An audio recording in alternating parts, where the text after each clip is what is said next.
Episode 81. Studying Hard. Harvey and Samuel finished discussing the case. When they left the school doctor's office, they saw Freddie Barnes at the entrance. "Freddie, what are you doing in Chicago?" It took aback Harry to see him there.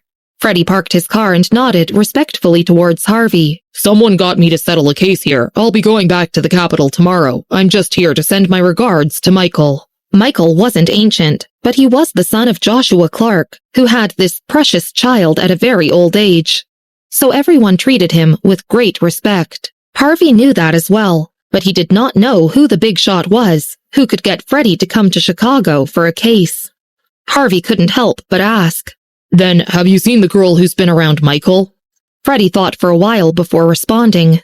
"You mean Miss Miller? So you've heard about it too. Marvin was just telling me that her highest score for all her examination papers was 38. Harvey lowered his volume as he said that. "What exactly does Michael see in that girl, if she goes to the capital in the future?" "Harvey, let me remind you, you'd better not get your nose into her business." Freddie raised his brows. The people of 129 Detective Agency sent him here to settle Bessy's matters. He thought Mayor Grant and the people of 129 Detective Agency were rather familiar with each other. Bessy was probably Mayor Grant's relative. Michael was very protective of her now. Harvey was about to start the car when a message came in. He looked at the message and thought for a while before sending a reply. "There's one. I can't go into detail about it, but her results are terrible. No one knows if she can even do well in the final exam next year to get into a university in the capital." When Freddie arrived at the school doctor's office, Michael was holding a jacket in his hands and was about to leave. Marvin was behind him. Samuel was playing a game on his laptop. Freddie glanced at it and noticed that it was a poker tournament, a popular online game. "Michael, where are you going?" Freddie asked. "To look for some resources for a certain little kid who suddenly wants to study hard." Samuel smiled as he looked up. When they arrived at the largest resource room in Chicago, Michael bought every book and material on the list he was holding. There were 2 sets of examination papers that were not available, and he was prepared to get someone to bring them over from the capital. There were quite a few books for each subject. Marvin looked down at the stack of books. Only a nerd would understand another. They were all the same. She suddenly said she was serious about studying, but if she couldn't sustain this attitude, what was the point of buying these? After paying, Marvin gave Patrick Clark a call to get him to bring over the books they were short of. Patrick agreed quickly and then said something else. "Mr. Soup seems to have noticed that person." "You mean Daniel Brown?" Marvin asked. "Yes, he seems to have disappeared from the Middle East, but we can't trace him." Before hanging up, Patrick added, "Let Michael know." Marvin hung up and told Michael about it. Michael carried the bag of books to his car as he counted the number of books inside.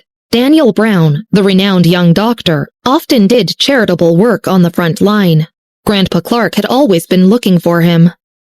The weird thing was that it seemed like a big boss was helping to cover up Daniel Brown's whereabouts. Robert Soup had gotten close a few times, but he was always being hidden by just a little. On the other hand, Bessy did not know their reactions after she told them she wanted to study hard. On the night of self-revision, she sat in her seat doing her work.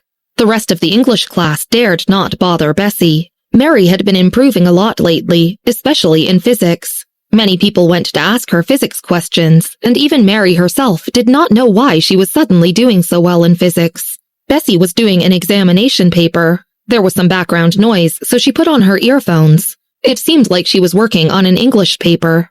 She was working through the questions so quickly, writing her answers after glancing at them. Some people even wondered if she understood the questions. She was so motivated, the English class wondered if she had been triggered by Mrs. Lewis. She even said she wanted to top the English subject. The English class students figured that it would be easier for her to aim to be the first from the back. Well, they'd find out when the examinations arrived. Paul was watching Bessy work on the paper from the seat in front of her desk, with a physics paper in his hands. Bessy looked at him. "Physics, are you looking for Mary to ask her something?" "Kenny doesn't know how to do it either," Paul whispered and glanced in Kenneth's direction. Paul wasn't all that serious about his grades, but he didn't get into Brightbow High School through the back door either. His results were rather average, but better than Bessy's. The thing was that Kenneth was too proud to ask Mary for her help. Bessy glanced at the question in Paul's hands quietly. The question was a little hard, as were most physics questions in recent years. The question Paul wanted to ask about was the last question on the whole paper. Few people in Brightbow High School knew how to solve it. Although Kenneth's physics results were the worst among all his subjects, he only had to compare himself. After all, he was in the top 10 in the school, even for physics. It wasn't surprising to Bessy that he couldn't solve the entire question. Bessy thought about it, but said nothing. The students of the English class all assumed that Bessy's diligence was a short-lived one. After all, Bessy differed from them. They'd worked their way into Brightbow High School with their results, and they listened in class most of the time, so it would help that they worked a little harder just before the examinations. But seeing that Bessy had been studying the entire day, even during the whole of the night self-revision period, the rest of the class subconsciously had the urge to help her do well too. Mary would memorize physics formulas beside Bessy. I think they'll be testing electromagnetism this time. Mary cleared her throat. Do you know what that is? Lorentz law is governed by the formula QB and the basic formula for, whenever you run into trouble on a physics question, just write the relevant formulas down. That itself will earn you 2 marks. After Abigail left school, a round-faced girl took her place as the English subject representative. The moment class ended, she began memorizing English vocabulary beside Bessy. Bessy, do you know what abandon means? It means. Bessy was completely expressionless as she took out self-study material to read. Of course, she knew what it meant. It was the first word on the first page of the English dictionary. Bessy covered her head with her uniform. Now she knew what it meant by shooting herself in the foot. Bessy, I know you have an excellent memory, but memorizing answers won't work. Your foundation is weak. You should work on building your foundation by memorizing vocabulary. Bessy stood up suddenly. Her reaction shocked the English representative, and she took a step back. Bessy stuffed her book under her desk and her eyes went cold. But she respectfully said to the English representative, I'm going to the washroom. The female washroom. Bessy went into the last cubicle. She took her cell phone out and was about to play her game. But before it was done loading, someone from the adjacent cubicle knocked. Bessy, are you out there? It was Riley Pete's voice. Bessy held her earphones in her hand but said nothing. Riley understood what it meant and sat on the toilet seat in the adjacent cubicle, memorizing chemistry formulas. After a while, she paused and asked tentatively, Bessy, are you still listening?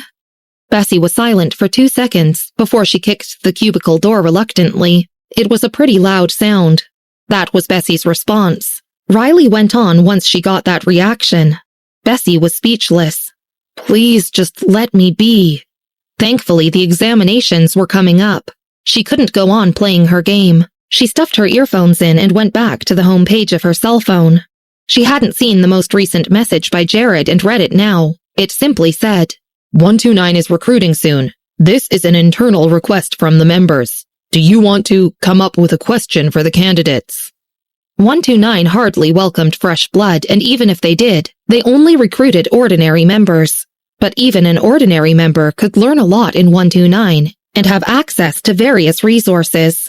Meanwhile, 129's coverage was practically global. Hence, even an ordinary member had quite a lot of privileges. 129 had been recruited a few times before this. After all, every organization needs fresh blood once in a while, and Jared himself had been doing the sourcing, but Bessy had never taken part in any of it. She had a special presence in 129. The only one who'd never shown her face, but whose power in the agency was greater than Jared's. Now that she'd revealed herself, how could Jared let her off? She'd heard about it when Samuel brought it up over dinner, so she didn't find this a surprise. Riley was still memorizing formulas for her in the adjacent cubicle. Bessy sent a very succinct message in reply. I won't. The moment she sent that, Jared got a little panicky. A call came in. Bessy hung up coldly before the first ringtone even sounded. Jared was very persistent and called over and over. Bessy couldn't stand the notifications coming in. She got up and knocked on the wall between the cubicles. Riley's official memorizing voice stopped. Bessy opened her cubicle and walked out, receiving Jared's call. She stuffed the other earbud into her ear and turned on the tap. Speak. Bessy usually used a voice-changing function to conceal her actual voice, so this was the second time he heard her voice. Her tone was bitter, but she sounded young. Jared, who for the longest time thought that Lone Wolf was a burly man, paused for a while before saying, "You're the star of 129. If we announce Lone Wolf set the question for the recruitment this year, just think of how many secretive people we could attract." Jared was sipping coffee as he stood by the window. "Shouldn't we create some news now that you're out of your cave?" Riley came out of the cubicle too. Bessy washed her hands and turned off the tap. She thought for a bit and decided not to reject him outrightly. "All right, I'll consider it." Jared hung up happily. Riley also washed her hands and then followed behind Bessy while memorizing her chemistry stuff. Bessy felt as if a monk was behind her. Ah, how annoying. Episode 82. They're using a signal shield? After a strange night self-revision session, it was finally time to go back to the dormitory. Mary was walking behind Bessy and reading out some English vocabulary. Bessy couldn't help but glance at her cell phone as Mary went on.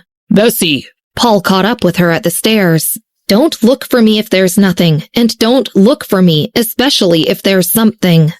Bessy stuffed her cell phone into her pocket and continued walking. She looked rather cold and her eyes seemed to lack life. It happened again in the afternoon. Paul and the rest thought that Bessy was just frustrated about the upcoming examinations, so they wanted to comfort her after school. Bessy rubbed her temple and responded simply, I got it. How annoying." Paul immediately made a gesture to zip his mouth. Mary walked with Bessy to the dormitory, shooting Paul a glance. Bessy was a little hot-tempered tonight. It was best not to anger her. When they arrived at the female dormitory, Paul turned around and saw that Kenneth was talking to someone on his cell phone. He sounded rather mild. Paul realized that the person on the other end must be Anne. Besides Anne, Paul had not found another person whom Kenneth was this nice to. He heard Kenneth say something about Mr. Grint and rolled his eyes. When Kenneth was done, Paul asked, "That was Anne?" She's in the capital now. She met the Perez family today and Grandpa Perez likes her new song. She's living there for the time being." Kenneth kept his phone. "Pfft, don't tell me about her. I'm not interested at all." Paul didn't sound too friendly. Kenneth glanced at him. "What's with that expression?" Paul got his cell phone out and began playing his game. "Kenny, I heard this from Mary. Do you know who gave that photo of Bessy to Abigail?" Kenneth was curious. "Who?" "Anne." Paul told Kenneth the truth only after considering it for a long time. "I'm only telling you this because I checked it with Abigail too. And I believe you can tell, because even I can, that Anne is scheming against you." It was so obvious. Paul couldn't figure out why Kenneth was doing this to himself. Anne played the violin very well, but he couldn't be in a trance because of that. Kenneth kept quiet for a while as he looked at Paul. Then he hissed, I know." After waiting for so long, that was all he responded with? "Kenny!" Paul wasn't getting this. "I already know what you've just told me, but for now, she's caused no actual harm." Kenneth turned around and headed for the dormitory. The examinations for Brightbow High School lasted 2 days, Saturday and Sunday. Bessy had been working very hard for the past 3 days. Each day felt painfully long. She continued studying on Saturday morning. Bessy hadn't been in the best condition recently. The traces of blood that had been gone for a while now came back. Every night when Mary went to the washroom, she'd seen her memorizing English vocabulary. The English class students dared not provoke her. After the morning classes, Bessy let Mary know she wasn't following them to the cafeteria. She went to the school doctor's office instead. Without Bessy around, Mary followed Riley and the rest to the cafeteria. Kenneth and Paul did not head to the cafeteria. They went out of the school to have some noodles instead. When they arrived, Brian Jake was already eating a bowl of beef noodles. "It's just you guys?" Brian smiled as he saw them. "She's gone to the school doctor's office." Paul sat at the table he was at and looked at the menu. "It's the day of the examinations, and you dare to eat an egg?" He eyed the egg that Brian had ordered additionally. Brian continued eating, ignoring his comment. This was another big boss, like Bessy. While waiting for their noodles, Paul and Kenneth casually talked.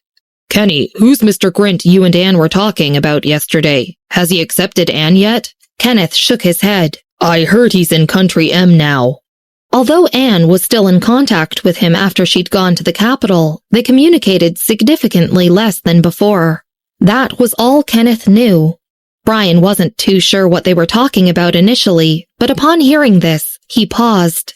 Brian was more famous in the underworld. He even knew gang leaders. If the Smith family respected someone as much as they did Mr. Grint, then he must be someone fine and nurtured. No matter how they thought of it, these two people simply weren't the same type. On the other hand, Bessy just had her breakfast in the school doctor's office. Samuel had specially prepared a scrumptious meal for her. Bessy slowly finished it. When she went back to the classroom, most of the English class students were already back. The boy in front of her took Mary's chair away. She didn't fight to get it back for Mary. Bessy, you look much better now. Mary saw Bessy had finally stopped frowning for the first time in 3 days, and couldn't hold back her surprise. Bessy simply went, She was a lot calmer now compared to her annoyed expressions previously. Mary was worried that Bessy would be nervous today. After all, Bessy wasn't in a good mood last night, but seeing her state now put her at ease. They made this examination to be like the final year examinations. It was very strict. Bessy got ready an AB pencil to shade the bubbles on the mark sheet and also a black pen. Bessy, did you not bring an eraser? Paul was also in the same venue. He saw Bessy had only prepared a pen and pencil. He thought about it. Right, why would such a big boss have something like an eraser? He quickly offered his eraser and bowed 90 degrees to Bessy. Bessy, please use this. You can roll the dice when doing the multiple choice questions. Bessy was speechless. She sat in the last seat of the last row, closest to the stairs. Mrs. Lewis was proctoring the classroom beside hers and saw her. Bessy was the classic representative of the English class. No matter where she was always the center of attention. Mrs. Lewis glanced at her with dark eyes. Even students in the last venue of Brightbow High School weren't all that bad. Those who hadn't brought their foolscap paper along would at least have a pencil case or an eraser. Only Bessy brought her writing materials without anything else. Did she even look like a student who could do well in the examinations? An uneasiness that Mrs. Lewis felt initially completely dissipated. She didn't even bother to tell the other proctor anything. She turned away and went back to her classroom. It was the first time the entire city had a standardized examination, so the school took it seriously. It allocated each examination venue 2 proctors, but the teachers in the last venue weren't all that serious. After putting out the signal shields, they continued chatting and having tea. The announcement for preparing examinations rang. The teachers began handing out the papers. Everyone knows the rules. No cheating, no taking out your cell phones. There are signal shields around. Also, if you need the washroom, a teacher will have to accompany you. They're using a signal shield? That's strict. Teacher, don't. I'll be afraid if you follow me to the washroom. Do we have to do this? There was some commotion. Nobody expected them to be so serious. They passed the examination papers down from the first to the last row. Everyone in the second last row knew that she was the most popular girl in school and also the big boss that even Brian was intimidated by. It took this student in the second last row a while before he carefully handed her the paper. Bessy put on the school jacket that she'd placed by the side and whispered, "Thank you." The student turned around slowly and whispered, "You're welcome." Bessy went through the paper briefly, then looked at her right hand and then her left. She frowned. Which hand should she use? Episode 83. All correct. After the preparation announcement went off, the bell to mark the start of the examination went off. There was a male and female proctor. The male proctor stood in the last row, looking down at the entire venue. The other students had already started filling in the bubbles on the mark sheet for their student numbers, but the girl in the last seat of the last row was just staring at her hands. She was an odd one out. But this was the last venue, a collection of weird people. It wasn't the first time for this proctor, so he gave little care. Strange. That girl used her right hand to fill in her student number, but used her left hand to write her name. Was she left-handed? The male proctor curiously took a step closer to her. She was writing rather slowly with her left hand, and her handwriting seemed quite clear and childish, unlike the rest whose writing was more cursive. Bessy began scanning the paper. As usual, they filled the language paper with questions on reading passages. It started with multiple-choice questions that were already hard enough. Some students were already complaining about the paper, even in the exam venue. Damn it, does the paper have to be so hard? A boy mumbled. Paul's deskmate was sitting quite close to Bessy. Bessy usually lost her temper easily, so he was a little worried about her state. But when he turned around, he saw Bessy was busy flipping her paper. She seemed all right. After reading the passage, it was time to work on the questions. The proctor in the last row had been watching Bessy. He found that although she was writing rather slowly, she'd practically not stopped at it. Bessy flipped the page, and he saw that her answers were mostly on point. When she was done with the questions in front, she flipped to see the composition question at the back. Some people were getting upset and frustrated again. Some students even exchanged multiple-choice answers while the teachers weren't paying attention. But they were all students of the last venue. How much better could one be than the next? Bessy was slowly writing her composition. She was pretty slow writing with her left hand. The male proctor who'd been eyeing her from the start was worried that she wouldn't be able to complete in time because of how slowly she was writing. But seeing that she was consistently writing, he felt more at ease. When Bessy was done with the whole paper, there were still about 20 minutes left. Bessy yawned and put her paper aside, then got a pencil from under the table. She so casually placed the paper there, but everyone in the classroom knew her. The most popular girl in the English class. Even if she placed the paper right in front of them, they wouldn't do anything with it. The most they'd think of was probably checking how many blanks she left. The reaction in the classroom wasn't especially huge after the language paper ended. For the mathematics examination in the afternoon, the 12th grade students were significantly more upset. The last 2 long questions? I didn't do one of them.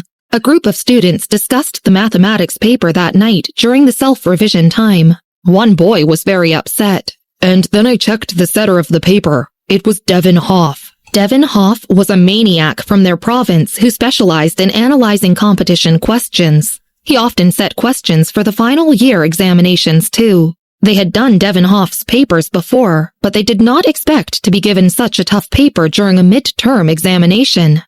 Kenny, did you finish the mathematics paper? Paul wrote little on his paper and was rather upset about it initially, but upon hearing the discussions that erupted after that, he was less worried. Kenneth was one of the best in mathematics in the entire school. When he entered school, he should have been streamed to the best class. But when he heard that Mr. Scott was teaching the English class, he went over. Mr. Scott had led a mathematics competition class before. I did not do the last question. Kenneth's response was succinct as usual. He was on his cell phone, sending the afternoon mathematics paper to Anne. There were 2 more papers the following day. Some classmates began checking their answers with Kenneth and ended up in anguish. Paul asked why they were so adamant about finding out the answer from Kenneth. Wasn't that asking for pain? Meanwhile, some others were already studying for their science and English papers. Only Bessy remained that calm in class. Riley sat at the desk in front of her and was about to memorize some chemistry materials for her. Bessy took out a biology worksheet to work on and then slowly turned to her. Don't you need to go back and study? Bessy seemed to be in a rather fit state. Riley went, "Oh," before asking her how she was doing. Bessy rarely filled in anything in the examination papers. Otherwise, she'd be looking at Mary's answers, in which she would then pick the least correct answer. Mary was worried that she didn't even skim through the whole lengthy language paper. Before the examination, they told Bessy that if she did not know the answer, she could just restate the question. If it was a multiple-choice question, she could just shade the C bubble for all of it. Based on their experience, C was the most probable answer.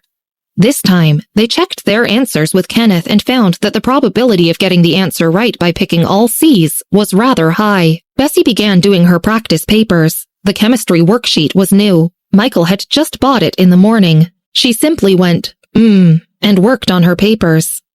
The following day, science in the morning, English in the afternoon. Before the paper, Paul had been memorizing many formulas in front of Bessy and repeatedly reminding her to pick C for all the questions. This time, Bessy wasn't so lucky. One proctor was Mrs. Lewis. Bessy and Paul did not look at her. Mrs. Lewis purposefully stopped in front of them and looked at them with a weird smile. "You're so inattentive and lazy, usually. What's the point of working hard at the last minute?" Mrs. Lewis eyed them for the entire duration of the paper. The two of them kept their heads down as they worked on the questions, without even looking up. The first 6 multiple-choice questions were physics questions. She was about to put her answers down, but paused and looked at the questions again. Then she started writing. There wasn't as much to write as for the language paper, so Bessy handed in her paper with half the time to go. Bessy submitted the paper even earlier in the afternoon. After 30 minutes of listening comprehension, she spent another 30 minutes working on the questions at the back. Because of the examinations over the weekend, Bessy did not visit Bertha on Saturday. When the last paper was over, Bessy went to visit her. Michael and Samuel waited for her at the school gate. How were the examinations? Samuel asked. Bessy thought for a while before saying, "All right." Samuel observed her expression and then nodded. A student who had an afternoon paper had gone to the school doctor's office because of diarrhea. He told Samuel about just how difficult the paper was. The two of them were worried that she'd stress out over the examinations, but seeing that she was acting normally, they didn't say more. Brightbow High School was very efficient. They had to calculate the average scores for the different subjects and check their standing in the city. So the teachers started marking the papers right after they'd had their meal. They were chatting while checking the answers against the answer key. "The papers are too difficult this time. The students could barely deal with it. I didn't expect them to get Devin Hoff to set the questions." The teachers already knew that the mathematics paper was hard, but seeing the number of blanks left in the last few questions worried them. This was a standardized examination across the city. They were competing with their rival, Chicago First High School. Not only were they going to release the average results for each class to the entire city, but the schools were also going to be streamed accordingly based on their results into first-tier, second-tier, and third-tier schools. This time, the mathematics scores were so low that they were practically on the third tier. Devin Hoff wanted to pick out the best students from this examination. The good thing was that he hadn't removed all the either-or questions. If he hadn't even given them a choice, they'd have been done for. From multiple-choice questions to long word problems, each student, on average, only did a few. Most people filled something out in the first few questions, but towards the back of the papers, they left most of them blank. It wasn't completely blank. Most students wrote something, but not enough to get the points. Some teachers began thinking of giving 1 mark to any student who attempted it. They were all suspecting that something went wrong with their teaching. Wasn't there a saying that went, "If there aren't examinations, won't you assume you teach very well?" Then, one teacher began flipping a paper. He looked at the first page for a very long time and couldn't bear to put it down. This person seemed to have gotten everything on the first page correct. Episode 84. First. He intuitively turned to the next page. To his surprise, the 3 long questions on the second page were filled in too. He'd practically memorized all the answers on the first page. But this was the first script he saw that had all the answers on the second page filled. He held the answer key in one hand while marking the script against it. "Mr. Scott, is this Kenneth from your class?" Mr. White, who was marking the paper, exclaimed as he held the script out to Mr. Scott. "I haven't looked at the multiple-choice questions, but the heavyweight questions at the back are all correct. Take a look." The paper set by Devin Hoff was too difficult. They thought about it and felt that only Kenneth, who'd represented Brightbow High School in mathematics competitions, could have completed this script. "Kenneth?" Mr. Scott turned his way curiously. "Full marks for the long questions?" He'd seen the paper before that. The last question, set by Devin Hoff, was a competition question, and the sort that would appear as ultimatums in those competitions. If Kenneth had learned that in his classes before, then he might have done it. But Mr. Scott shook his head when he took the script and looked at it. This isn't Kenneth's handwriting. The script was immaculate, and the words seemed to be written slowly and leisurely. Kenneth's handwriting was a little cursive. Then it's got to be Scarlett. She has the potential too. I remember she failed the mathematics paper when she first came here. The rest of the teachers began discussing too, but some of them had finished marking their set of scripts. The highest mark so far was 86 marks, and Mr. Scott confirmed that it was Kenneth's. Over time, some teachers became distressed as they doubted their teaching skills. Their students were scoring 30 to 40 marks. But when they saw this full-mark paper, they were motivated to go on marking. The mathematics teacher was more than happy. Over at the hospital, Bessy had no idea that the entire group of teachers was discussing her script. It was Sunday afternoon, so only Grandma was in the hospital. The healthcare worker wheeled her downstairs. Grace and Andrea came over yesterday, but none of them were around now. Bessy took over the wheelchair and wheeled Bertha around. "How was your examination today?" Bertha spoke slowly and gently. Bessy wheeled her towards a group of children playing around. "All right." Bertha nodded. "That's good. Don't get too near them. I don't want to infect them or anything."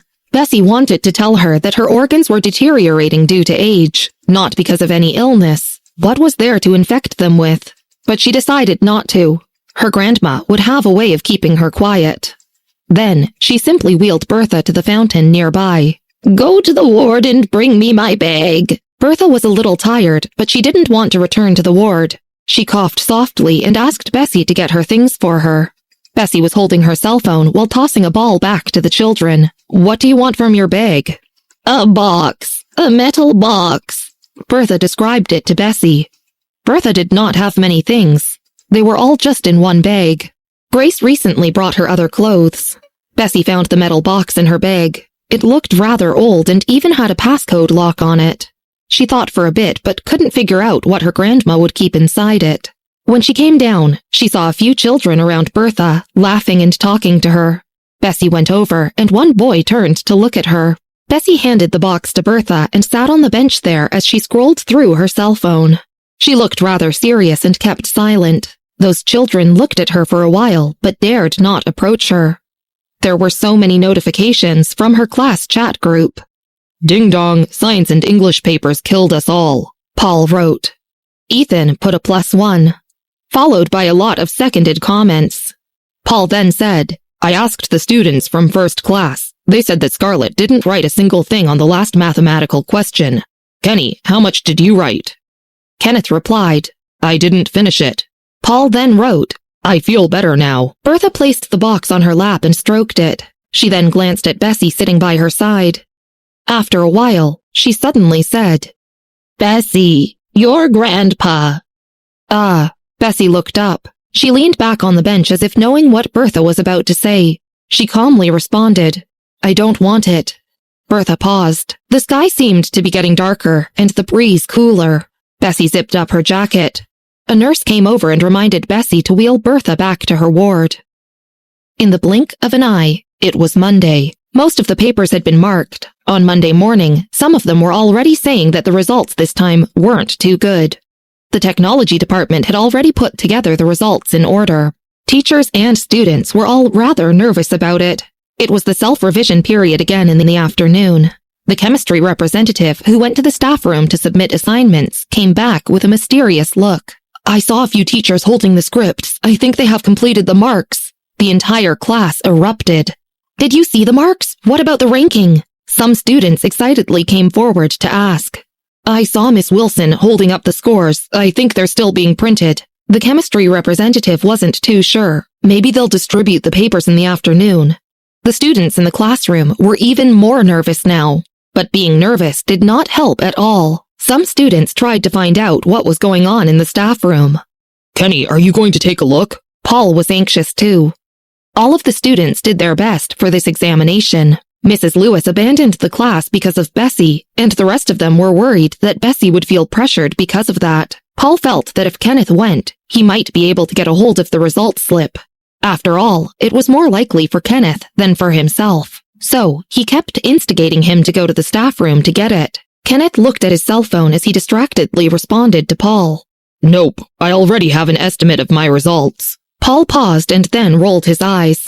Kenneth was a very rational person. For every question that he could do, he'd get full marks for it. As for questions that he couldn't do, he knew very well how many marks he lost, too. His estimates were mostly accurate, and it was only for the language paper that he'd been 2 or 3 marks away from the actual marks. The accuracy was terrifying. Paul saw that Kenneth was analyzing the physics paper from yesterday. There were 2 sheets of rough paper beside him. He wrote on one of them, but there was another. Paul noticed that Kenneth was zooming in on an image on his cell phone. If he guessed right, it was Anne's thought process for her answer. Kenneth analyzed that. Paul didn't find it very interesting and turned away to look at Bessy instead. Bessy was covering her head with her jacket as usual and wearing her black earphones. She was likely sleeping. In preparation for the examinations, Bessy hadn't read novels and other books for a while. It was rare for her. Paul decided not to disturb her rest as he looked for other classmates to chat with. In the staff room, the teachers already got a hold of their respective papers, but they were the multiple-choice question answer sheets, so there was nothing much to look at. The teachers put down their scripts and turned on their computers to look at what the head of each department sent. Mrs. Lewis was always the most excited. She taught the best students in the school. They never failed to get into the top 50. This time was no different. She looked at the total marks for their class. Unsurprisingly, Scarlett was first. After the examinations, Mrs. Lewis had discussed the papers with the other teachers of the best class. They agreed that the papers this time were more difficult. Scarlett's total score was 709, second in the entire school. Without a doubt, Kenneth must have been first. It wasn't a surprise anymore. Mrs. Lewis looked at the English results. She was very confident in the students in her class. During every revision period, the best class students were always working on English questions and papers. The table was already done up, and there were 5 columns for each subject. The first column was the name. The second was the score for that subject alone. The third was the ranking in the grade for that individual subject. The fourth was the school ranking, and the fifth was the city ranking. Mrs. Lewis straightened up immediately. First in class, but only third in the school? Besides Kenneth, which other students could beat Scarlett? Who could beat her student? Mrs. Lewis had seen the English paper. It was difficult, and the listening comprehension section was profound. The reading comprehension was full of long sentences and difficult vocabulary. Many students barely understood what was going on in the passage after finishing it. Which student was so lucky? Even so, Mrs. Lewis wasn't happy about it. Her students had always been her pride. She could let it go if it was just Kenneth coming in first. But which other student could do so well? Mrs. Lewis was planning to look for Scarlett's paper to see where she didn't fare so well, but now she was looking for someone else. Mr. Allen, how are the English results for your class? Mrs. Lewis turned around and asked Mr. Allen, who had rejected to take over Mr. Scott's class. Because of his rejection, Mrs. Lewis became closer to him. Not too bad. The highest in the class is 121. 45th in the school. 4 people in the class made it into the top 100 in the school. Mr. Allen smiled. He was happy with the results. A good portion of the top 100 students was from the best class. The other 40 students or so were equally divided across the 18 classes. Having 4 from his class alone was a rather impressive result. Mrs. Lewis smiled, not minding it too much. Oh, how lucky. Then she turned to ask Miss Wilson. Miss Wilson, the English papers for your class aren't too bad, right? What's the average? Miss Wilson did not answer her as she looked at her computer screen, stunned. Miss Wilson looked a little odd. Were her class's results so bad that she was disappointed? The other teachers exchanged glances in silence. Only Mrs. Lewis was smiling as she tried to rub salt into her wound. She held a cup of tea and walked over to Miss Wilson. Let me see how Kenneth from your class did. She bent over slightly and looked at the classroom results on Miss Wilson's screen. She looked at the first rank to see how well Kenneth did. His results were always very close to Scarlett's. Based on Mrs. Lewis's estimation, Kenneth would score 144 or 145 marks this time. As she looked in the first rank, her hand was suspended in mid-air. The third column, class rank, 1. The fourth column, school rank, 1. If this wasn't shocking enough, the fifth column scared Mrs. Lewis. In the fifth column, the city ranking for English, 1. First of all. Episode 85, A Strong Slap in the Face. Charles Wheeler High School had always been better at science. Kenneth was good at science, but his English was average. Chicago's Bright Bow High School was better at languages. The first and second best scorers of the English entrance exam almost always came from Chicago's Bright Bow High School. When did Kenneth become the best at English in the city? How many marks did he score then? Mrs. Lewis glanced at it. The first column, 150 marks. Full marks? Mrs. Lewis's eyes flickered. She almost lost it when she glanced at the name in the first column. Bessy Miller? The other teachers who heard the words full marks gathered around her. The exam paper this time was surprisingly difficult. When the papers were finished being marked, teachers from all subjects came together to discuss how difficult it would be to score full marks for this paper. Full marks? Someone scored full marks for such a hard paper? Mr. Allen was quite surprised. I don't even recognize the words in 2 of the middle choices and had to check the dictionary to understand those obscure words. Kenneth, right? How amazing. Well, he transferred here from the capital and he has always been good. After hearing Mrs. Lewis say that someone scored full marks, the other teachers gathered around her, especially Mr. Allen, who squeezed to the front. Bessy Miller? After seeing the results, someone from the back read out the name in the first column. Teachers standing behind Miss Wilson were speechless.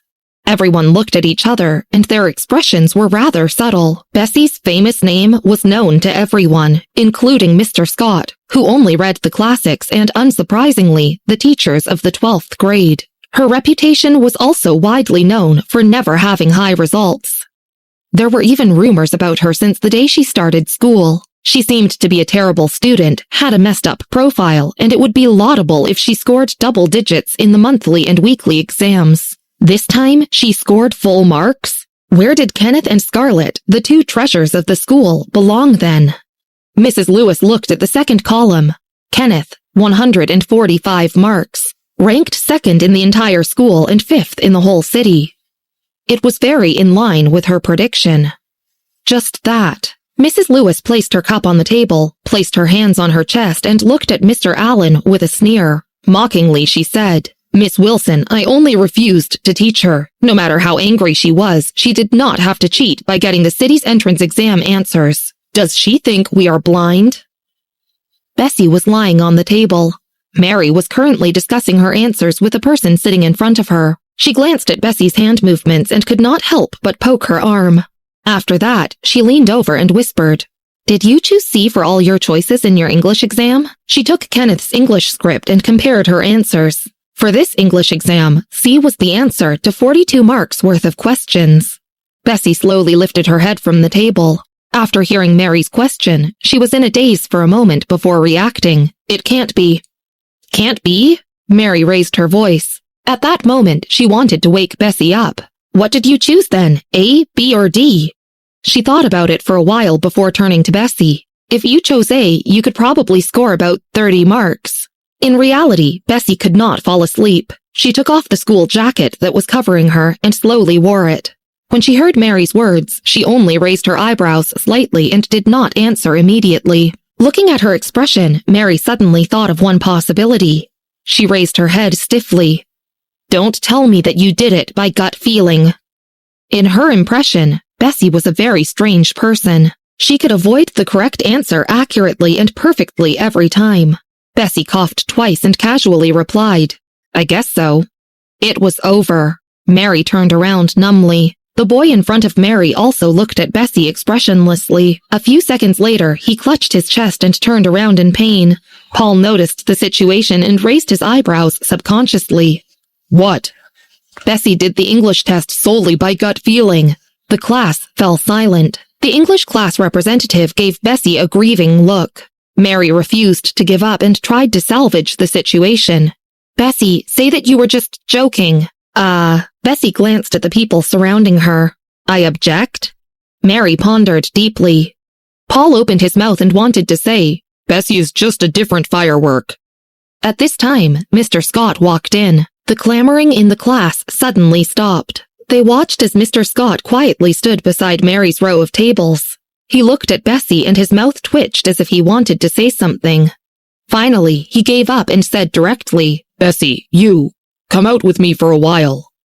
Bessy followed Mr. Scott out without any surprise. She was relaxed and did not seem to be in a hurry. Her expression was calm and stable. Bessy followed behind Mr. Scott and went to the director's office. In the office, a few teachers watched the scene unfold. This was the fourth time Director Moore was seeing Bessy in public. This was because she was closely linked to Gerald Grant and the school's doctor. Director Moore spoke kindly. Miss Miller, do you want to know what your score is? Bessy nodded. She was very confident and arrogantly replied, Of course. Besides the science portion, I probably scored full marks for the rest. Mrs. Lewis gave her a mocking look. With a slight smile, she said, You gained the highest marks in the entire city for all 5 subjects after copying the answers so brilliantly. Do you think nobody would know? After the other teachers heard this, they looked at Bessy speechlessly. Did you do this yourself? Director Moore paused and asked Bessy, Or did you somehow get the answers from somewhere? Tell me honestly. You will be fine. Director Moore knew that Bessy had a bad background and was trying to give her a way out. As the senior high school teaching director, he naturally heard of the stories related to this school's beauty. Director Moore had already settled 3 matters for Bessy before, including the speech incident, the photo, and the following violin incident with Anne, which was honestly not related to Bessy. This time, Director Moore also believed that Bessy was being framed. Director! It was obvious that he was being biased towards her. Mrs. Lewis was shocked and narrowed her eyes slightly. What do you mean? Director Moore glanced at her. She's still a young child. It's natural for her to mess up once in a while.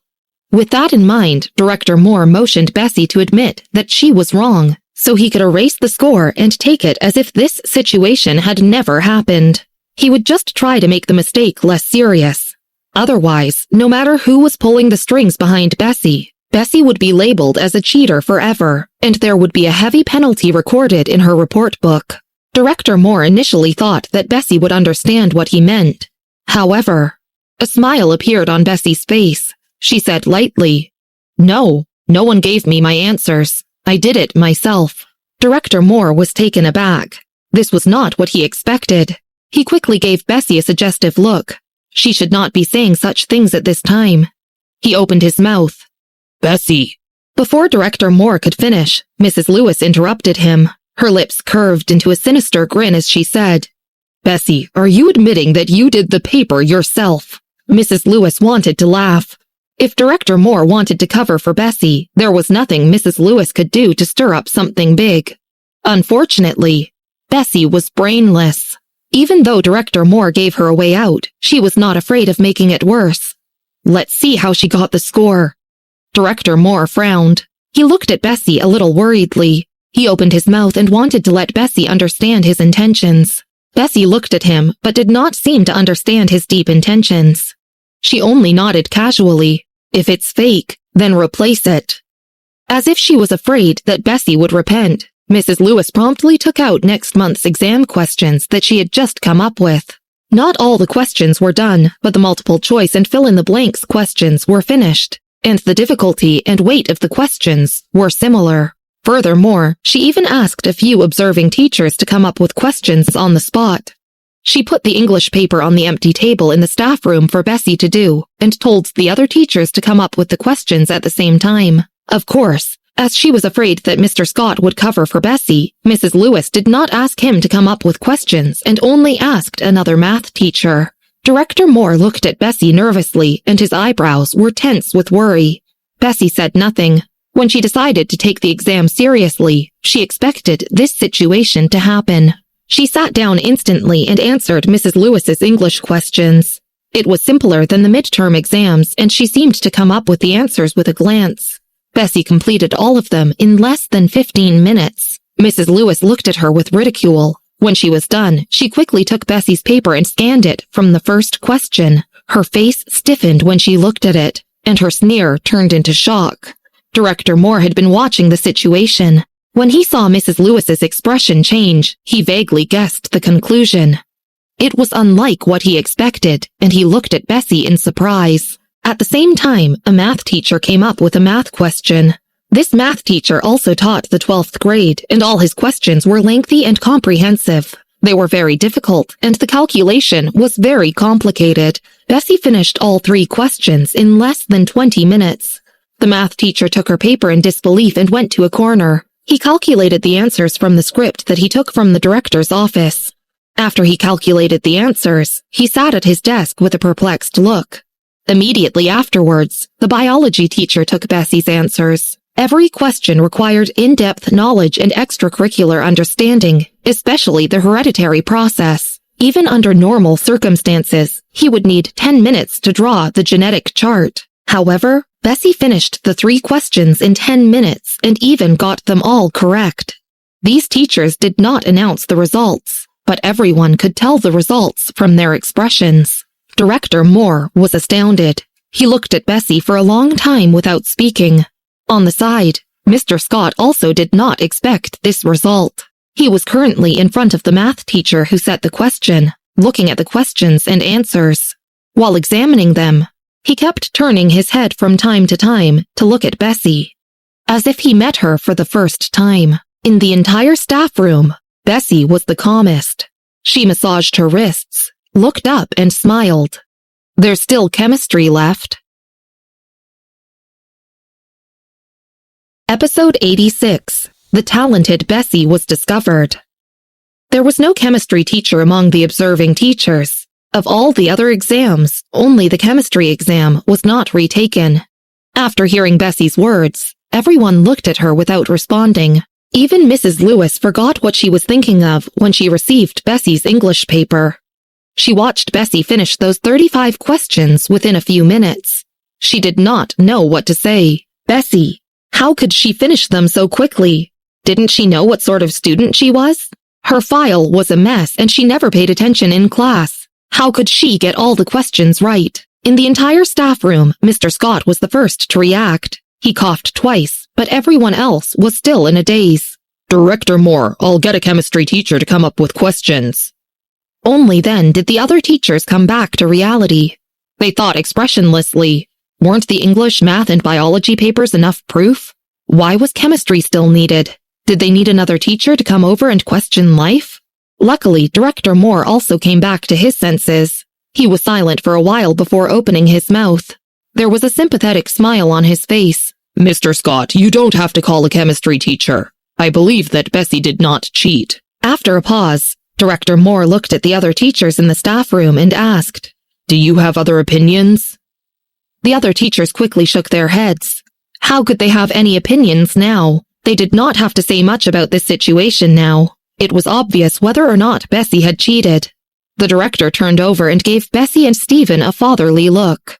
Both of you can go back first. Mr. Scott went back to the staff room. Since the uproar among the math teachers after the scripts were marked, he knew that Bessy's math test paper would cause a math teacher to be overwhelmed. He stared at Bessy's answer sheet. Bessy's handwriting had improved a lot since she started school. No wonder he did not recognize it when he was marking the test papers. Suddenly, a thought flashed through Stephen's mind. His hands trembled slightly, and he had to take some time to calm himself down. The afternoon self-study session had ended, and many students were wandering outside. Stephen tried to control his trembling hands. He told a student to come in and asked for him to look for Bessy. Bessy arrived quickly. Her head was slightly lowered as she pulled the zipper of her school jacket. Mr. Scott, are you looking for me? Bessy quickly changed her lazy appearance. Stephen took a deep breath. Bessy could see that his hand was trembling slightly beside the teacup. She was quite surprised and raised her head, the black hair on her forehead naturally sweeping past her eyebrows. 2 months ago, Principal White entrusted you to our class. Stephen paused and tried to make his voice sound less airy. At the same time, he showed me the question paper from the Olympiad last year. Beside Mr. Scott's hand was Bessy's math answer sheet. He had already looked it over countless times yesterday when he was marking it. Devin Hoff always set hard questions. This time, for the last question in the exam, Devin Hoff's Olympiad style of creating questions was followed. The short last question in the last part of the competition was always a killer question. Besides Bessy, it stumped everyone. Even Kenneth was not spared. However, Bessy solved it. Stephen could not help but think of the first time he met Bessy in the principal's office. Principal White gave him the answers to last year's Olympiad. He had the same answer sheet in his hands. The solutions to the problems were perfect. The steps were simple and concise, and no points were lost. The only difference was that the words on the answer sheet given by Principal White were profoundly written. It was obvious that the person had practiced writing before. It was entirely different from the answer sheet he had in his hands now. Countless thoughts flashed through his mind. Finally, Stephen concluded. As his eyes fell on Bessy's right hand that had been resting on the zipper of her school jacket, they lit up. Bessy, you can write with both your hands, right? Why would a left-hander pull her zipper up with her right hand? Bessy stopped pulling her zipper. After hearing him, she paused before touching her wrist and smiling. Yes. Stephen's fingers tightened around his teacup. He could not help but lean back against his chair. After a long while, he finally calmed himself down. You took part in the Olympiad before. This was not right. Stephen had always paid attention to the Olympiad. According to the answers he had from the previous Olympiad, if she had taken part in it, she would be in the ranks. Stephen recalled that in the past 2 years, he was convinced that there was no way. Bessy. Due to some things, I couldn't make it. Bessy realized something and said breezily, Teacher, don't tell the others I'm not left-handed. I don't plan on using my right hand. Why? Bessy looked down, her long eyelashes covering her eyes. After some time, Stephen heard her rather hoarse voice. That's because my right hand has done something unforgivable. The first class in the afternoon was Mr. Scott's math class. When Bessy returned to class, the bell had already rung. However, the class was not very calm. After an afternoon, they already released some results. Paul rested his legs in the aisle, covered his mouth with his hand, and said, Do you know that someone in our school has a perfect score in math? What? Who is so crazy? Paul's table mate whispered back. Hearing this, Kenneth, who looked as Anne gave out the test papers, paused. He turned his head to look at Paul. After thinking about it, Paul asked, Kenny, is it you? Kenneth shook his head and said thoughtfully, I only scored 141 marks. Paul's table mate choked when he heard the word only. After that, he said with conviction, It must be Scarlett then. That girl is crazy too. As the group of students talked, Stephen appeared in the doorway. The class discussion instantly ended and everyone's eyes were fixed on it. Mr. Scott was carrying 2 things in his hands. One was the multiple choice answer sheets, and the other was the open-ended answer sheets. He placed the 2 items on the table. He then turned around and posted a large chart on the board. Everyone knew that it was the ranking table. However, as it was class time, they did not dare to leave their seats. After posting it, Stephen told the math class representative to distribute the papers. Wendy Harper, 79 marks. Leah Palmer, 79 marks. Everyone was speechless. The scores were ranked from low to high. Most of them were in the 70s to 80s range, and the scores were very close. Riley Pete, 97 marks. Mary Smith, 119 marks. When this score was revealed, there was an uproar in the entire class. She was the first to exceed 100 marks. With so many marks, everyone was quite surprised because Mary's grades never stood out before. This included Kenneth as he turned to look in Mary's direction.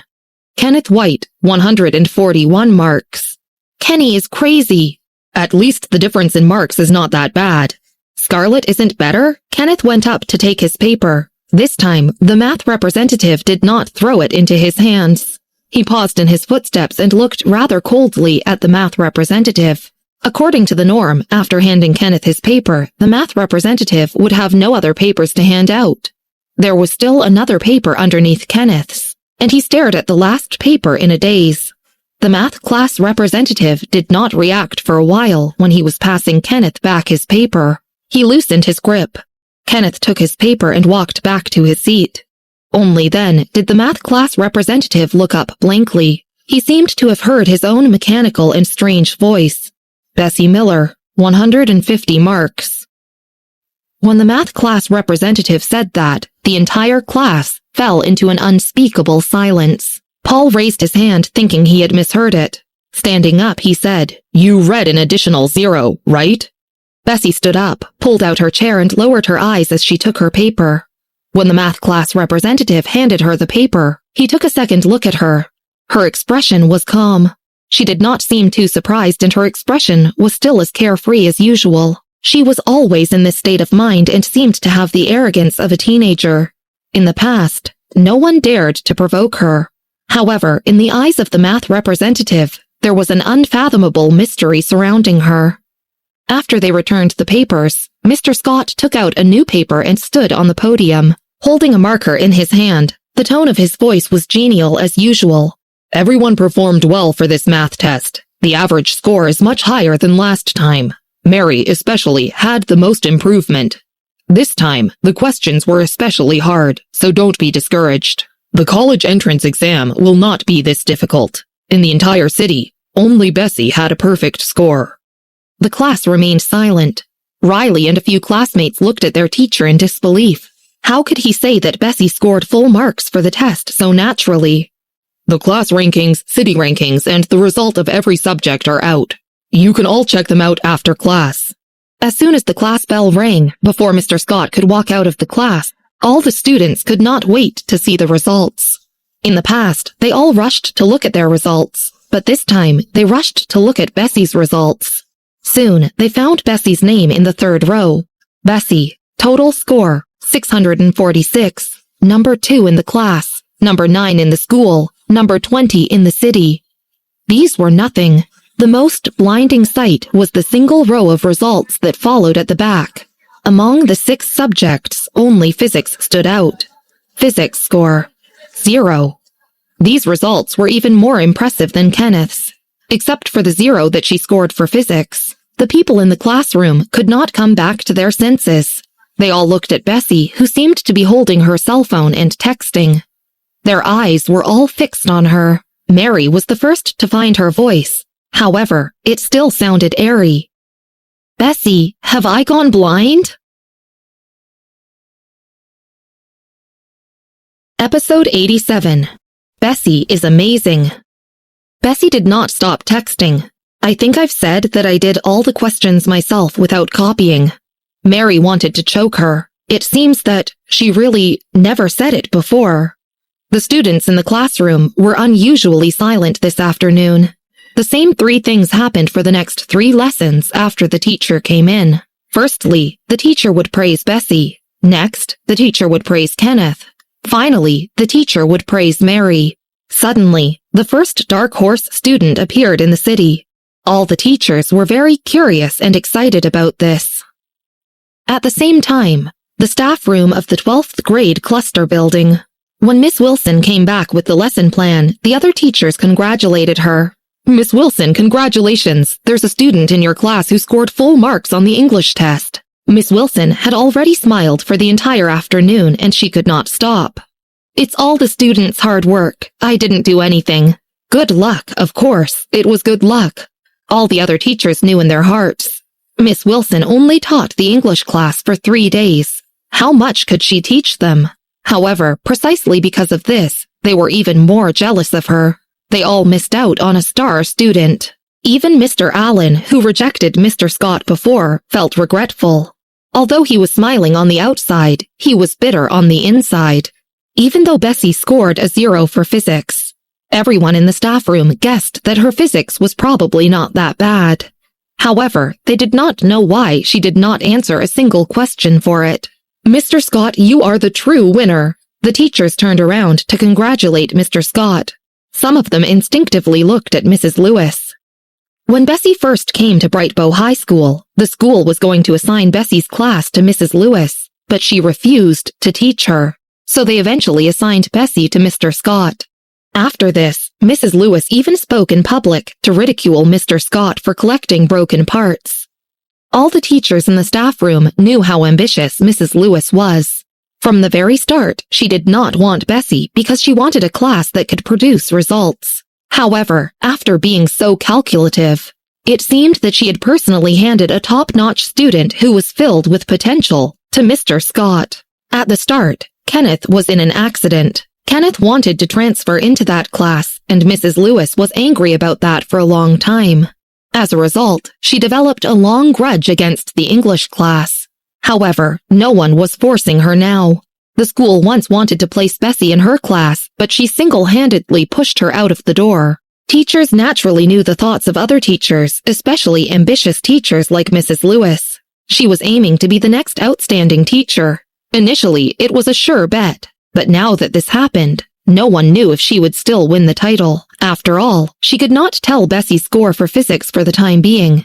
However, it would not be surprising if it was as good as her other subjects. Being the top scholar in the city was only a minor achievement. If she couldn't even secure this, it would be difficult for Bessy to be the top scholar in the state or nation.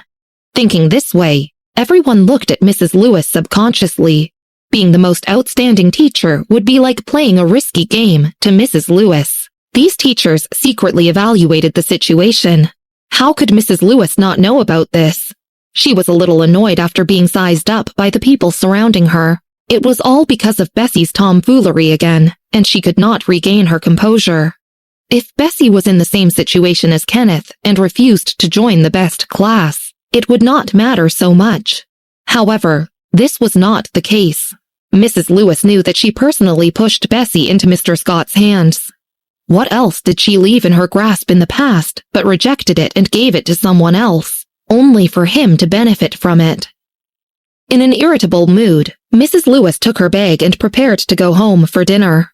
Just as she took 2 steps, a student stopped her. "Mrs. Lewis, Principal White is looking for you." Principal White? The one who came and went like a ghost in the school? Mrs. Lewis was very puzzled. School had started 2 months ago, but she only saw Principal White twice, and it was always because of Bessy. She wondered why he was looking for her. Taking her bag, Mrs. Lewis turned around and walked towards the principal's office. Director Moore was also present in the principal's office. He was currently talking to 2 people in the office about a procedure. When Mrs. Lewis pushed the door, she was met with a strange sight. The first thing she saw was not Principal White, but a young man sitting beside him.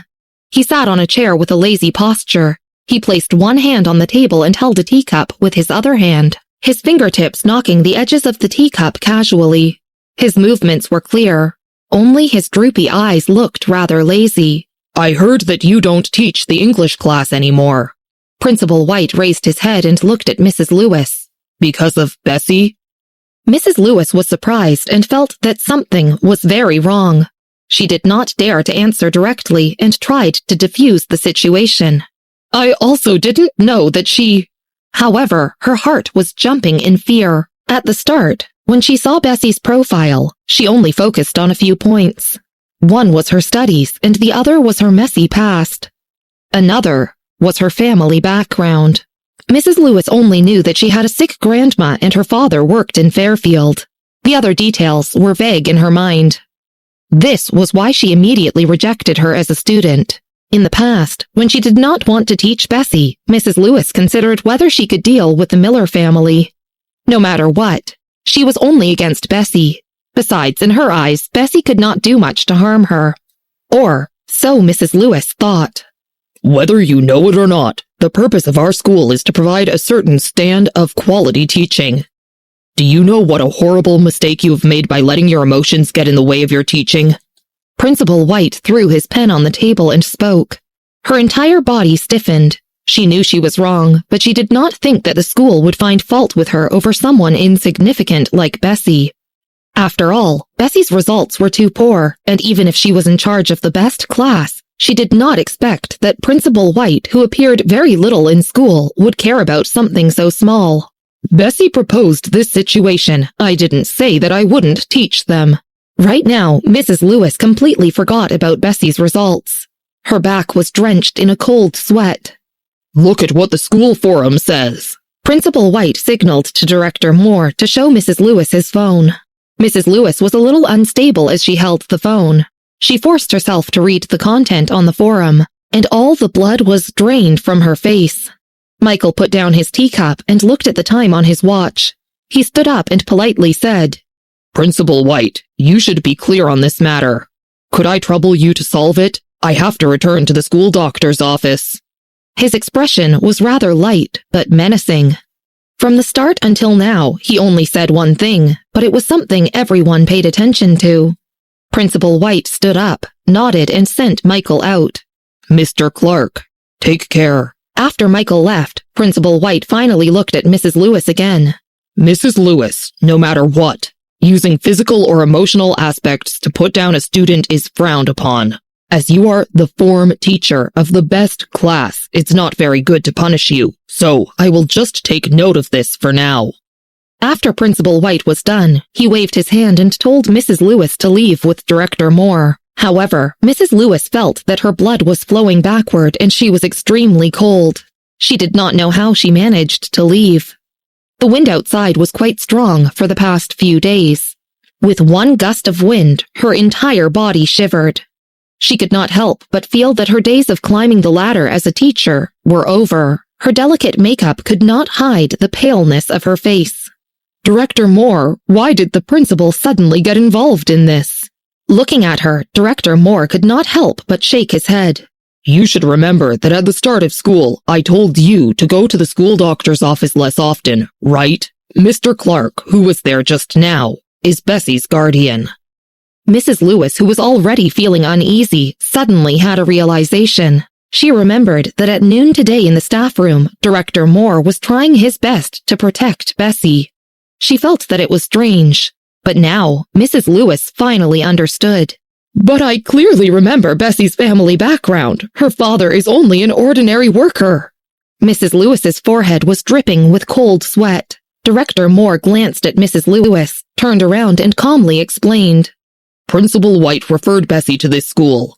Think about it. When has Principal White ever personally referred a student to the school before? Mrs. Lewis was dumbfounded and stood rooted to the ground.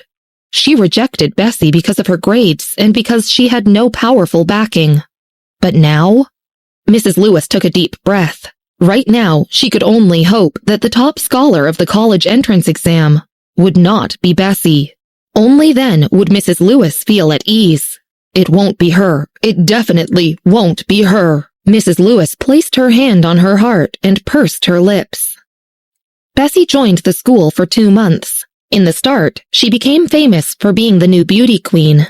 After every lesson, many people tried to get a glimpse of her pretty face, but Bessy would usually be lying down and sleeping or using blocks of books to cover herself, so they rarely saw her face. Later, although some people still tried every day, the numbers reduced. This afternoon, after the entire 12th grade knew about Bessy's incredible results, they all wanted to congratulate her. However, they could not see Bessy's face. Groups of people came one after another to the classroom to look at the rankings. They formed a noisy crowd. Bessy endured it till the end of class, then went directly to the school doctor's office. In the school doctor's office, only Samuel was present. There were no patients at the time. He was wearing a white coat and leaning slightly against his chair. When he saw Bessy, he immediately sat upright. School's over? Episode 88. Sending shockwaves to the capital. After getting a headache because of the noise the entire afternoon, she sat on a chair and raised her eyebrows. She only slightly acknowledged him, and it was obvious that she was not in a good mood. Samuel paused for a moment. He only knew that Bessy was so hard-working because of her English teacher after reading the popular school forum today. However, Samuel had never seen a teacher like that before. In the forum, the entire fallout between Mrs. Lewis and the English class was explained, and a few people even talked about how snobbish Mrs. Lewis was. Anne was taller than Scarlett, but she made Anne sit in front of Scarlett, and made Scarlett tutor Anne because of the Smith family. It also described the entire process of Mrs. Lewis leaving the English class. Once he read it, Samuel was enraged. How can a high school teacher be like that? Who does this teacher think she is? Just thinking about how Bessy disliked studying but pushed herself so hard because of this teacher, Samuel could not help but add fuel to the fire and told Michael about everything that had happened. Samuel remembered that today was the release of the test results. Bessy probably did not score well. Samuel thought about it, cursed Mrs. Lewis in his heart a few times, and said calmly in a low voice, Bessy, it's okay if you did not score well. Just think about it. Your programming skills are so good. There are many other paths besides studying. Just as Marvin and Harvey walked into the school doctor's office, they heard Samuel comforting Bessy. The two of them glanced at each other. Marvin's face was expressionless. He just knew that all the informative books bought by Michael were useless. However, Harvey gave Bessy a complicated look. From that day, he never understood why Michael thought so highly of her. However, after Freddie's warning, Harvey said little. The girl with the toothache appeared again. She held her face and was squirming in pain. Samuel temporarily stopped comforting Bessy. He sincerely told the girl with the toothache to see a dentist as soon as possible, and that drills were not as scary as she thought they were. However, as the girl spoke, she kept staring at Bessy. Samuel did not find it strange. Bessy's face was too famous. He leaned over and continued to comfort Bessy. It's okay if you did not score well once. There's still a year to go before the college entrance exam. If you work hard, you can get into an undergraduate course. As he spoke, he noticed that the girl with the toothache staring at Bessy had finally come to her senses and was looking expressionlessly at Samuel. Samuel touched his chin. Why are you looking at me like that? The girl withdrew her gaze. She opened her mouth, glanced at Bessy again, and suddenly said with a grimace, Dr. Bright, the painkiller you gave me last time was useless. Your tooth nerve is inflamed, so taking painkillers is useless. Samuel threw another 2 painkillers at the girl and leaned back against his chair. It's better to deal with painful things quickly. Samuel continued to write an application for sick leave for her. As he wrote it, he did not forget to comfort Bessy. It doesn't even matter if you score a 0. He crossed his legs and casually continued. In reality, Samuel had other thoughts. Even if Bessy did not manage to get into college, he and Michael had plans for her. However, Samuel did not plan on telling Bessy about these things. Bessy lowered her head and looked at her phone. After hearing Samuel's speech, she casually replied, Okay. However, he was unaware that Samuel's words removed an enormous burden from Marvin and Harvey's chests. The two of them walked inside and looked at each other very tacitly. After listening to Samuel's tone, they knew what he implied was that Bessy could get into the capital, no matter her score. If Samuel wanted to study at Northwestern University in Evanston, it was not a big deal, not to mention someone from the Clark family. More importantly, Samuel wanted to push Bessy towards computer science. After much evaluation, Bessy was the best at operating computers. With this in mind, Marvin looked at Bessy. There was a trace of envy in his eyes that he did not conceal. He recalled that in the past, Patrick Clark only managed to get him admitted to Northwestern University after he was balding, and that was why he got extra points. However, because his score was not high enough, he did not get into political science or law and was transferred to the archaeology department. On the other hand, Bessy could get into the computer science department without lifting a finger. Bessy placed her chin on the back of her hand and continued using her phone. No one knew who she was texting. Sensing Marvin's gaze, she tilted her head and raised her eyebrows. Anything wrong? She asked. No. Marvin withdrew his glance. Although Marvin did not say anything, he wanted to vomit. You idiot, he thought. Do you know how large the piece of cake Samuel offered you is? How can you act so indifferent? Sure enough, everyone was different. Marvin lowered his head and sent a text message. I'm so jealous. Harvey, who was sitting beside him, felt the same. However, he did not dare to show it much because of Freddie's warning. He continued to use his mobile phone and looked at the messages he did not reply to a few days ago. Don't look down on her. Although she can't pass the college entrance exam, Samuel already said that he will leave her a place at Northwestern University. Don't worry, you'll see her in the capital next year. After Samuel finished writing a letter requesting sick leave for the student, he told her to hand it to the teacher tomorrow and ask for sick leave. That girl slowly took the letter from Samuel. She folded it and hesitated. Samuel almost wondered if the girl was about to confess her love for him. Suddenly, the girl lifted her head and asked, Dr. Bright, can you pass me a piece of paper and a pen? As half of her face was swollen, her words were muffled and unclear. Samuel tore a piece of paper for her and tossed her the pen that he just used. The girl took the pen and paper, stood up and hesitated again before walking to Bessy. She handed her the paper and pen and respectfully asked, "Bessy, can you please give me your signature?" Bessy, who was currently texting, looked up blankly. Huh? This was the first time someone made such a request. Bessy paused and looked at the girl expressionlessly. After thinking for a moment, she took the items from her. Using her left hand, she signed her name decently before returning the paper and pen to the girl. As she had a toothache, the girl had a little expression. After receiving Bessy's signature, her eyes lit up. Lowering her head, she folded it seriously and carefully put it in her pocket. The three people in the school doctor's office looked at each other incredulously. Samuel usually talked a lot. He crossed his legs and raised his eyebrows as he asked, "Why are you asking Bessy for a signature? Is she a celebrity?" Harvey and Marvin were both curiously waiting for the girl's answer. "My math is not good." The girl looked at Samuel. "I'm going to take Bessy's signature home and pray to it." "If your math isn't good, shouldn't you be praying to Devon Haw? Why would you want to pray to her?" Samuel instinctively asked. That was exactly what they were wondering. Harvey and Marvin nodded in their hearts. Bessy could not hide anymore. That's because Bessy achieved a perfect score for Devon Haw's crazy midterm exam. The girl retracted her gaze, but could not help but look at Bessy again. She whispered, "She's the only one in the city with full marks."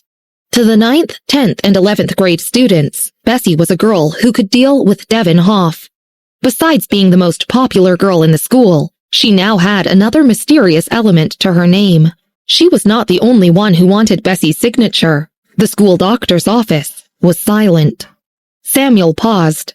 He cleared his ears and looked at the girl again. "I'm sorry, I think I might have a problem with my ears. What were you saying?" Bessy scored full marks for math. She's the only one in the entire city and is better than Kenneth White. Besides, according to his senior, not only did Bessy get full marks for math, but she also scored full marks for English and Spanish language. After the girl spoke, she thanked Bessy and Samuel, held her throbbing face, and left. "Is Kenny also here?" Harvey whispered. Marvin nodded. Kenny was Principal White's grandson and inherited his talents. In elementary school, his math was unmatched in his circle, and because of that, he gained a reputation. "Not only did Bessy score full marks, but she also achieved something Kenny could not do." Harvey was overwhelmed with shock. Harvey looked down at his phone. He had just typed out a tweet. "In the capital, any random person would have a higher IQ than her." His face hurt. He withdrew the message and looked up at Bessy. This person would go to the capital in the future. When Michael was back, he saw Bessy playing games in a corner. The other three people looked like they were contemplating life. "What's going on?" He took off his trench coat and rolled up his shirt sleeves. His facial features were clear. Samuel told him about Bessy's results. Michael fell silent for a while. After that, he glanced at Bessy and smiled slightly. "That's more like it." Bessy slowly raised her hand to pull down her baseball cap, trying to avoid Michael's gaze. "Michael, we have news." Harvey stood up and seriously gave the information he found out to Michael. Michael withdrew his gaze. He sat in a corner and slowly flipped through the materials. Samuel took out his phone and looked at the school forum. "Oh, that's right." Samuel saw the most popular post that was worshipping Bessy as a goddess and smiled. "Bessy, you have done well in this test and should be rewarded." After that, he threw his phone onto the table. Episode 89. Will she go to the poker tournament? Samuel got up, went to the cabinet, entered a combination lock on the door, and took out a few tickets from it. "Here, these are tickets to the Sun Gods exhibition match. I got it in exchange for a huge favor from someone. No one will have better tickets than me." Samuel did not chase after celebrities, but he always enjoyed playing games. Poker Tournament was the only game he played. OST was the only team that he liked. Poker Tournament was a very popular game. The 5 people on the team were no less popular than ordinary stars. The captain, Toby Yearling, was especially popular. A single Twitter post from him would have 60,000 or 70,000 comments. The fans joked that he could earn money using his looks, but he insisted on using his talents. Based on looks, he was the only undisputable person who could take on Zeke Miller. This sort of popularity was hard to achieve for second-tier celebrities. It was almost between the first and second tier. It was conceivable that with such popularity, the tickets for their exhibition match would be in high demand. How could Samuel be one step ahead of those crazy female fans? However, there were still a few days before the exhibition match and the online tickets were not on sale yet. The reason Samuel got those tickets were probably not simple. Bessy looked at the tickets that Samuel wanted to give her thoughtfully. Miss Miller, accept them. Marvin came to his senses and said, These tickets are really hard to get. OST belongs to World Poker Tour. You know about World Poker Tour, right? They're the top poker company and have no shortage of money. Bessy put down her phone and said emotionlessly, Well then, I refuse to accept them. Why? Aren't you a fan of Sun God? Samuel stuffed the tickets in her hands. Bessy looked up and furrowed her beautiful eyebrows. Glancing at Samuel, she seemed to be puzzled about when she became a fan of Sun God. Samuel leaned against the table beside her and smiled arrogantly. Still trying to hide it from me? He reached out and patted the black baseball cap on Bessy's head. If you aren't a fan of OST, why would you have such a high-quality imitation hat? After hearing Samuel's words, Bessy could not help but touch the baseball cap she was wearing. A lot of fans have high-quality imitation hats. If you go to the exhibition match, you will realize that almost everyone has one. They never release the cap and only insiders have it. Sure enough, Samuel was very experienced. He reached out to take off Bessy's cap. There's a unique number inside one of the actual caps, but this imitation doesn't have it. Samuel was not clear about the internal affairs of OST. However, he knew that their team members belonged to the World Poker Tour. The World Poker Tour was affluent and never used the OST team for profits. As a result, fans that wanted their merchandise had to make their imitations.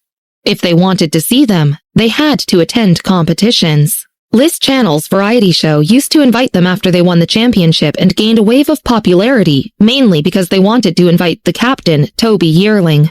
However, they were all rejected. Arguably, their fans were the most pitiful in history. There were few tickets for the exhibition match. Only close to 1,000 were available, but hundreds of thousands of people wanted to grab these 1,000 tickets like teenage girls at a boy band concert. They also did not engage in scalpers. If someone wanted tickets, they had to rely on hand and internet speed. This time, there were 4 matches in which the OS team was involved. Samuel knew that he would not be able to snatch the tickets, so he found an insider relation and finally snagged 3 tickets. He did not even manage to get a ticket that included a meet and greet chance. The fact that he gave 1 ticket to Bessy was as if he cut himself for her. Marvin knew how difficult the process was and wanted Bessy to accept them. Bessy expressionlessly reached out to press down her baseball cap to prevent Samuel from taking it. Okay, I won't touch it. Samuel withdrew his hand. A high-quality imitation cap is so precious, and you tell me that you aren't a fan? Seriously? He stuffed the tickets into Bessy's hand. Bessy looked down at the tickets, thought for a while, and slowly put them in her pocket. Samuel told her to lock them up once she got home, to prevent others from seeing them. Michael and Harvey told her the same thing.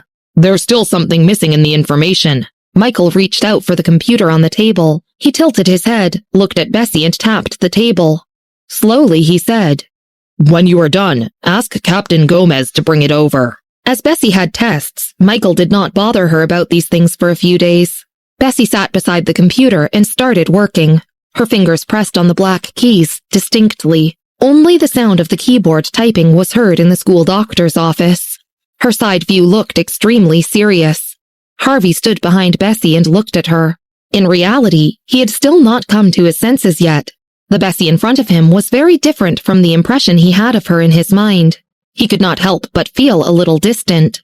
Marvin's phone rang. He glanced at it. It was Patrick Clark. He went out and answered it. Patrick had a pile of resource books beside him as he slowly said, Should I send over the resource books that Michael wanted now? Marvin paused. In the past, he would say that he should send them over immediately. But now, he glanced at the glass door in front of him quietly. After a moment, he said, Wait for a while. Let me ask Michael. Bessy was still sifting through the data. Michael half leaned on the table with drooping eyes. After some thought, Marvin walked to his side and said in a low voice, Michael, Patrick is on the phone asking about the resource books. Send them over. Leaning against the table, Michael answered clearly without batting an eyelash. Marvin nodded. He took his phone out again and said to Patrick on the phone, Michael wants you to send them over. Okay, but there's so many of them. Will you be able to finish them? Patrick glanced at the pile of resource books by his feet and thought of what Marvin had said to him. He slowly said again, Even if you copy the answers, it will be hard. It's fine. Miss Miller can finish them. Marvin said a little tiredly. These days, you've gotten used to calling her Miss Miller. It seems that she's not bad. Patrick questioned.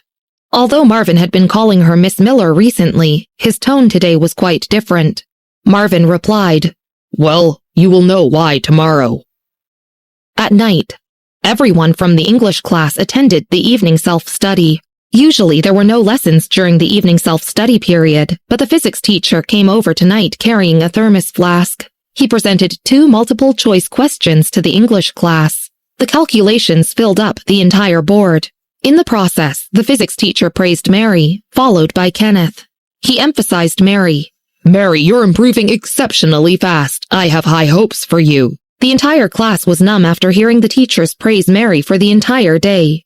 After class, he strolled over to Bessy's desk, knocked on it, and coughed.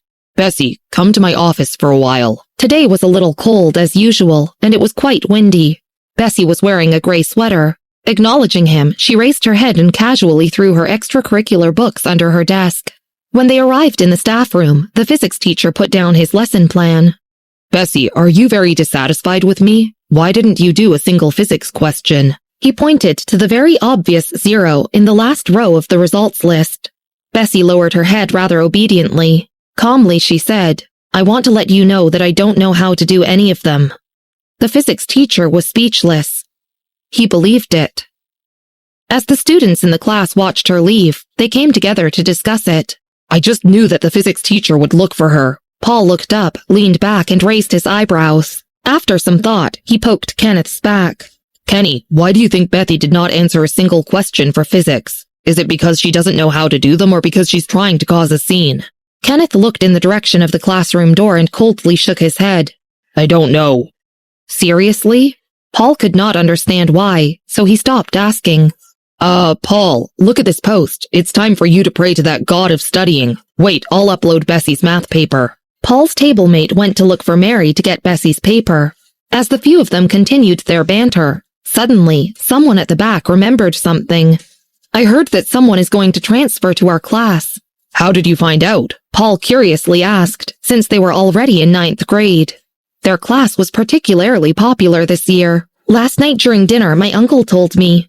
Wendy Harper was Director Moore's relative and was temporarily living in Director Moore's house. He told my aunt that the student was supposed to be in the best class, but because of Monster Lewis, the student was placed in our class. She's a girl. Paul's legs fidgeted, not curious anymore. He only looked at his phone and said, Anyone able to grab the OST tickets? After he spoke, more than half the class sighed. Bessy returned to class after eating. In the school doctor's office, Samuel had just finished his meal. He leaned on the sofa and started drinking tea. Suddenly, he remembered something. He stood up in a jiffy, turned on his phone, and looked for Brightbow High School's forum. His fingers quickly scrolled down and finally found the commentary he was looking for. He pressed on the commentary and was deeply engrossed for some time. Samuel, are you okay? Marvin was currently talking to Harvey, and the two of them looked in his direction. I'm looking at Brightbow High School's forum. Bessy is the only one who scored full marks and scored better than Kenneth. Only then did Samuel realize what had happened. Marvin nodded. Yes, that's what we heard some time ago. It's really surprising.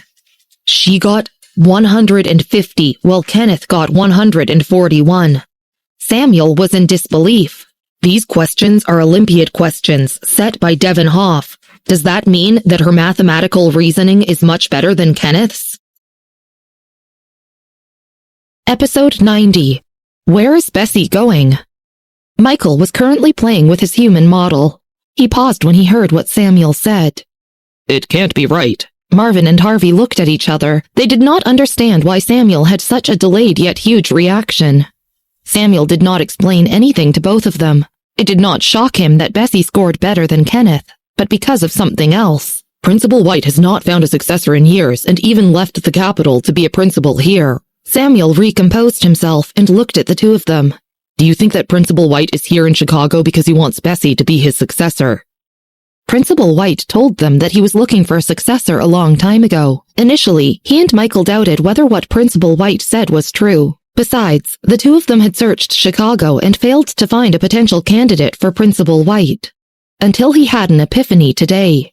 In reality, nothing was impossible. How did Principal White even know Bessy? When Bessy's hand was hurt, Principal White was extremely worried and came to the school doctor's office almost every day to check on her hand. Samuel sat on the sofa, poured a glass of cold water for himself and tried to calm down. It can't be, right? Harvey looked at Samuel and shook his head. He did not approve of so many people in the city. Besides, so many people are better at math than her. The A Institute of Mathematics has a bunch of mathematics fanatics, and the successor isn't just judged based on mathematical reasoning. Many people in the capital were eyeing the position of Principal White's successor. If an inconspicuous girl took it, what would that mean for the people in the institute? Furthermore, let's consider Principal White's identity and his expectations for his successor. She's only an ordinary person. How can she compare with those people in the capital that were rejected? If Principal White had this intention, she would have been sent to the capital a long time ago. Why would she still be in Chicago? Harvey felt like Samuel was thinking too much. No matter how picky Principal White was, he wouldn't give up on a bunch of young talents in Evanston to find a high school student in Chicago. Anyway, Harvey and Marvin didn't believe it in any aspect. If it was true, then it would shake up Evanston. Harvey thought for a while and continued saying, Samuel, if Principal White brought back an unknown person from Chicago to Evanston, would the White family acknowledge it? Samuel sat on the chair silently. His head was lowered and he seemed to be thinking of something. Harvey and Marvin exchanged glances and left to pick up the car. After the two of them left, Samuel looked up and touched his ear stud subconsciously, then turned over to Michael. Michael, how big of a possibility do you think the successor Principal White told us about last time was referring to Bessy? Logically, it wasn't very possible. Principal White's position in Evanston compared to Bessy was like an elephant to an ant. Why would an elephant find an ant to be the successor? If Principal White hadn't told them that he had picked a successor, Samuel wouldn't have even thought of this. Michael picked up a silver needle on the table and lowered his head, deep in thought. His expression was as lazy as always, but regardless of his light expression, he was always convincing. After a long while, he said righteously, I don't know. Samuel was speechless. At the building of Captain Gomez's case, Harvey stopped the car and opened the door while glancing at Marvin. Why is Principal White in Chicago, too? Forget about Michael and Samuel, but what about Freddie, Rick, and even the White family now? Samuel sat in the back seat while holding his phone. He was silent and didn't speak at all. I'm not sure. Marvin closed the door and held on to the documents. Principal White's successor hasn't been revealed? Harvey locked the door and headed towards the office lounge. When Captain Gomez started investigating, they worked a day in and day out. Now, the lounge was brightly lit and filled with people. Mr. Bright. Captain Gomez was having a meeting when he saw them. He stood up from his chair and took the documents from Marvin. What has Miss Miller been doing these days to only be free today? Marvin was silent for a moment before answering tiredly. She has examinations and had been revising these days. Captain Gomez nodded and said nothing. He only spoke more when it involved Bessy. He took the documents to the technical staff. Harvey and Marvin stood in the hall and didn't dare to move around. Captain Gomez, do you trust Bessy that much? Samuel took a cup of tea and asked casually. She's only in high school. How did you two meet? Why do I feel like you seem to respect her a lot and seem without the slightest doubt about anything involving her? I met her from a case. Captain Gomez replied concisely. The case from 3 years ago? Samuel asked in a low voice as he turned and stared at Captain Gomez. Captain Gomez didn't speak. Then it must be her. Did the case in Fairfield from 3 years ago, the one that shook up the criminal investigation world, have anything to do with her? Samuel glanced at Captain Gomez, his eyes shining. Who on earth is Bessy? Captain Gomez paused. Mr. Bright, my lips are sealed. Samuel had been asking casually and hadn't expected Captain Gomez's reaction to be so big. He stared at Captain Gomez's back as he left and couldn't help but touch his ear studs. He fell into deep thought. The next day, it was Wednesday, the last lesson of the morning was biology class. The biology teacher was full of joy and turned the paper over. We finished the multiple choice question yesterday, right? Today we'll start with the last question on the big topic. This last question is the genetic map, and a total of 4 genetic genes are designed. Their recessive positions are complicated. Let's first ask a student to help us get things going. Then, the teacher's eyes swept across the classroom. Bessy paused and hid her head expressionlessly behind a pile of books. The biology teacher on the podium smiled. I saw the gaze of a few students who are eager to try. Okay, Bessy, it's you. Wait, since when did she look eager? Bessy raised her hand and threw the pen on the table before pulling the chair and standing up. She lowered her eyebrows, silent and indifferent. There seemed to be a black cloud between her eyebrows. The other students in class weren't surprised. Now Bessy was called on 3 times per class on average. After finishing the question, Bessy went back to her seat and took out her book. The biology teacher saw it and didn't say anything. After class, Bessy waited slowly for the other students to leave. They knew her habit and didn't bother her, but she didn't expect Mrs. Lewis to be standing in front of the classroom, waiting for her. Bessy looked up and stared at Mrs. Lewis for a long while with her dark eyes. Mrs. Lewis took a step back involuntarily. Then, she showed a casual smile and put her cap on her head before stuffing her hands in her pocket. Mrs. Lewis, are you looking for me? Her tone was frivolous and stinging. Bessy, I want to apologize for what happened last time. Mrs. Lewis lowered her head. Bessy originally thought she was here to trouble her and didn't expect her to apologize. She raised an eyebrow and watched Mrs. Lewis leave, as if she was fleeing, and touched her chin. Why did she suddenly apologize? Bessy hadn't thought much when her phone rang suddenly, and she saw that it was Grace. She didn't pick up and just hung up. In Chicago Hospital, Grace put down her phone and frowned. She tucked Bertha into her bedsheets and said, Bessy didn't answer my call. Bertha closed her eyes and looked ill. Then don't let her go. She's still in high school and has the college entrance examinations next year. She'll be wasting her time if she comes back and forth. After hearing Bertha, Grace's hand paused and the corner of her mouth twitched slightly. She wanted to ask what difference would it make if Bessy attended class. But Bertha was ill, and Grace didn't want to say more about this matter, so she just said simply, It's good to bring her to Evanston. It's much better than here in Chicago. Bessy can gain insight there and might even study hard and want to go to Evanston University once she comes back. Or she might agree to go to the Grant Corporation. After all, the Grant family had a foothold in Evanston. What's there to gain insight about? Bertha's eyes were slightly closed and her voice was weak. The Smith family is regarded as a prestigious family in Chicago, but it'll be helpless in Evanston, so how good could it be? Grace suddenly felt vexed. When she had married James, she had fallen for his looks. Unfortunately, James only had his looks and wasn't progressive, so she could only spend her life in a small place like Fairfield.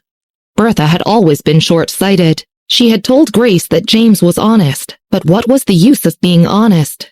Now, who was the one going to a university and running to the big city? Who would be willing to stay in a rural town? So, Grace divorced James and found the Smith family. Mom, don't talk about it. What do you know? Bessy stayed with you for so long. That's why she has the same temperament as you. Grace interrupted Bertha. I'll ask Bessy later. Bertha was low in spirits. She knew that Grace had high ambitions, so she didn't say anything more and just closed her eyes and went to sleep. Grace stayed in the hospital until Bertha fell asleep. Instead of going back, she went to Bertha's attending doctor's office and knocked on the door. Yes. The attending doctor stopped spinning the pen in his hand and looked at Grace in surprise. He pointed to the chair opposite and said, Sit down.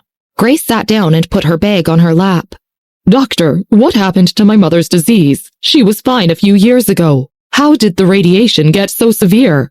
I've asked around. There's no chemical plant in my hometown.